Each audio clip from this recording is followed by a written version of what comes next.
Welcome to the episode of Locked In. This is going to be part 2 of my fixed gear bike build. We're going to be going over what wheels I chose.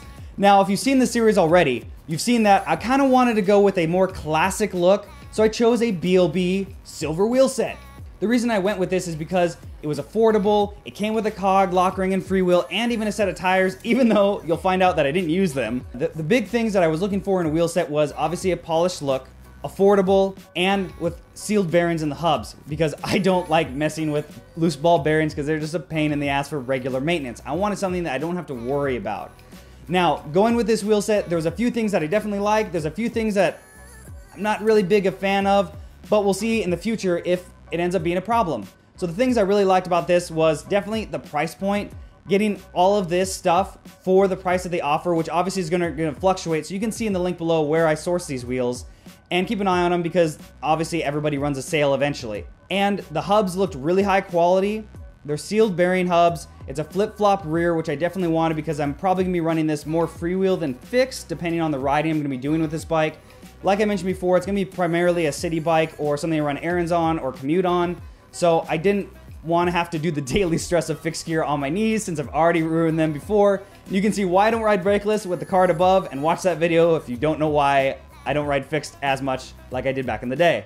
Finally, it's a box section wheel, which is not going to be a problem when it's windy or anything else, and the ride quality for that is going to be a little more springy and a little bit smoother, especially over rougher roads, so I definitely wanted to go with something like that, because, like I said, this is going to have commuting and errand abuse, and I want a comfy ride. Who wouldn't? Now into the things I'm not really a big fan of. One, I didn't realize that the bladed spoke on these doesn't actually extend all the way closer to the nipple. It's got a big gap on the spoke length before it actually flares out. Visually, it's just something that bothers me. I mean, I'm assuming the performance is better than a just straight rounded spoke. It's just a weird thing. I'm assuming they just got one spoke length and built all the wheels, even though they could have gone a little bit longer in my opinion and still save the money. Besides that, I didn't know this until I actually got the wheels. It looks like it had a brake track on it, and it's not a smooth track wheel. Upon getting these, they're actually a smooth braking surface. Now, I don't know if that's going to be an issue until obviously I put some miles on them, because I am going to be running brakes on this bike. So it is going to be a city bike, and I'm probably not going to be doing excessive speed or anything on this, but I'm really hoping that this isn't going to make or break the braking performance, and it's something that's tolerable for the city, but I won't know until I put some more miles on it and find out later down the line. Also, the tire selection they put on this is definitely something I understand has to be affordable for the price point they're trying to hit, but it's weird because it has a different brand front to rear. It has a Kenda or some generic similar looking front tire on there in a 23C size and a 25C WTB thick slick on the rear.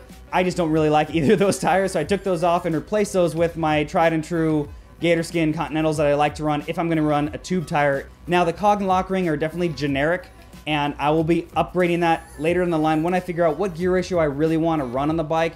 It does have a 16-tooth freewheel that's unbranded, and we'll see, like I said again, what gear ratio I want to run, depending on the crank set that I'll be mentioning in my next video. So I hope you guys like this video. Make sure to follow me on all my links in the description below. Give this video a thumbs up, and if you haven't subscribed to the channel, hit that button.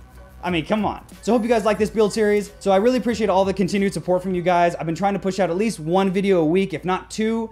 And if you make sure to follow me on everything and turn your notifications on for this channel, you won't miss a video. So thanks for watching this episode of Locked In. Let's get locked in today. Like tutorials